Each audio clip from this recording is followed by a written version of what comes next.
The Jeep Wrangler and Dodge Viper are two iconic automotive institutions, so when the two come together, the results are expectedly incredible.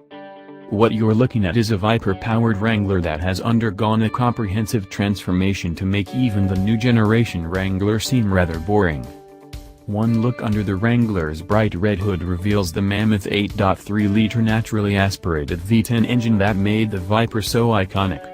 This engine pumps out roughly 500 horsepower, and the listing claims that no expense was spared to ensure that the customized Jeep is much more than just a straight-line warrior. In fact, numerous chassis modifications have been done to improve the vehicle's off-road prowess.